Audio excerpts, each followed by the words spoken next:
अनाया रात को अकेली सड़क से गुजर रही थी। एक पुराना टूटा फूटा बंगला उसके रास्ते में आया। दरवाजा अपने आप खुल गया।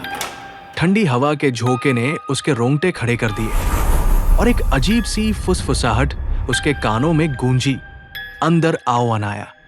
वो डरते हुए अंदर गई। दीवारें धूल से सनी थी और छत से झूलते पंखे धीरे धीरे हिल रहे थे, जैसे किसी अदृश्य चीज की सांसें चल रही हैं। अचानक एक पुराना खिलौना जमीन पर गिरा।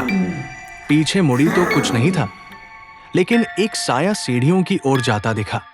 अनाया सफेद फटे कुर्ते और काली लेगिंग्स में कांपते हुए पीछे गई। सीढ़ियों पर हर कदम पर चीखों की गूंज थी। हर फोटो फ्रेम में आंखें उसकी ओर घूमती दिख रही थी। एक शीशे में खुद को देखा तो सामने कोई और था, बिल्कुल अनाया जैसा, लेकिन उसकी आंखें खून से भरी थी। शीशे से आवाज आई, ये तुम नहीं हो, ये मैं हूं। अनाया चीखी और पीछे हट गई। तभी एक दरवाजा अपने आप खुल गया। अंदर एक कमरा था जिसमें दीवारों पर खून से लिखा था, तू आ गई है, अब कभी नहीं जाएगी। एक कोना अंधेरे में हिल रहा था। उसने टॉर्च मारी तो एक बिना चेहरा वाली औरत घुटनों के बल बैठी थी, जो धीरे धीरे रेंगती हुई उसकी ओर बढ़ने लगी। अनाया ने भागने की कोशिश की, मगर उसके पैर जमीन से जैसे चिपक गए। तभी पूरा बंगला कांपने लगा।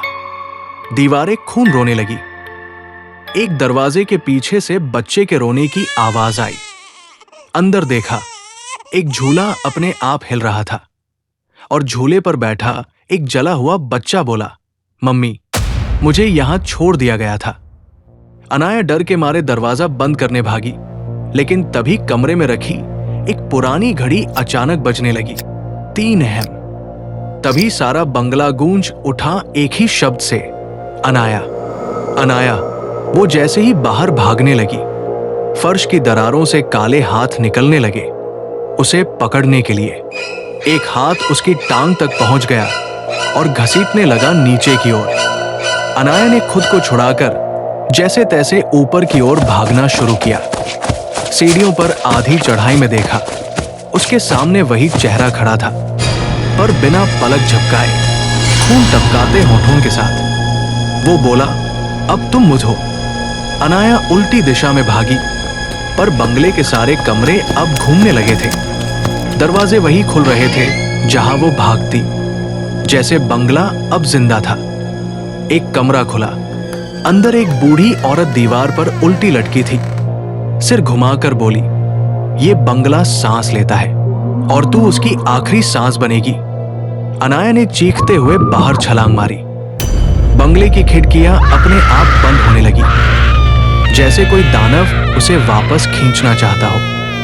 आखिरकार उसने दरवाजा पार किया, लेकिन बाहर आकर देखा, वही बंगला फिर से सामने था।